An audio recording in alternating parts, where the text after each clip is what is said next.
અભય થઈને નિષ્પક્ષતાથી નિરપેક્ષ રીતે વાસ્તવિકતાનો અરીસો રૂપી સચોટ માહિતી લાવતો સત્યની સાથે અભય ટાઈમ્સ।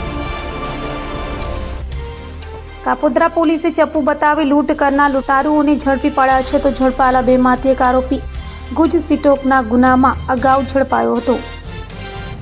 સુરતમાં અસામાજિક તત્વોનો આતંક રોજે રોજ વધી રહ્યો છે, ત્યારે કાપોદ્રા પોલીસે અવાવરૂ જગ્યાએ ચપ્પુ બતાવી લોકોને લૂંટી લેનાર આરોપીઓને ઝડપી પાડ્યા હતા। જાહેરાતમાં નંબર જોઈ કામકાજ માટે લોકોને બોલાવી ટોળકી લૂંટ ચલાવતી હતી, તો ઝડપાયેલા બે આરોપીઓમાંથી એક આરોપી ગુજ સિટોકના ગુનામાં ઝડપાયો હતો અને હાલ જામીન પર છૂટ્યો, ત્યારે કારસ્તાન આચર્યું છે।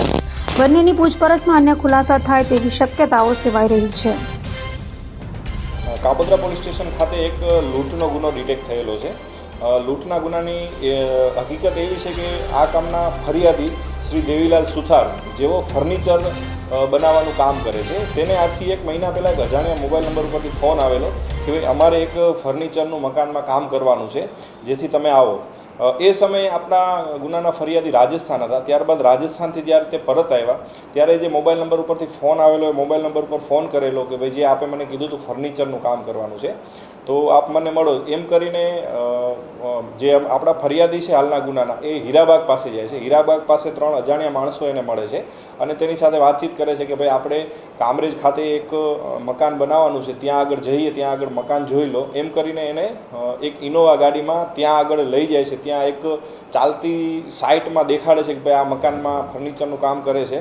એ દરમિયાન એને મારકૂટ કરે છે, એનો મોબાઈલ ઝડપી લે છે અને મોબાઈલમાંથી જે ગૂગલ પે અને પેટીએમના QR કોડ અને યુઝર પાસવર્ડ લઈ લે છે અને જુદા જુદા એકાઉન્ટોમાં ટ્રાન્સફર કરે છે। એમ કુલ 99,000 રૂપિયાનું ટ્રાન્સફર કરે છે એક મોબાઈલ અને એના ખીચામાં જે 100 રૂપિયા હોય છે એની લૂંટ ચલાવે છે। આ મુજબનો ગુનો કાપોદ્રા પોલીસ સ્ટેશનમાં દાખલ થયેલો।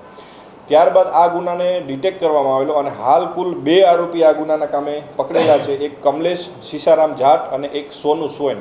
આ બંને આરોપીની ખૂબ જ ગુનાહિત ઇતિહાસ ધરાવે છે। જે મુખ્ય આરોપી છે કમલેશ, એના ઉપર રાજસ્થાનમાં ફાયરિંગનો ગુનો દાખલ થયેલો છે, લાલગેટ પોલીસ સ્ટેશનમાં 307નો ગુનો દાખલ થયેલો છે, તડીપાર પણ થયેલો છે।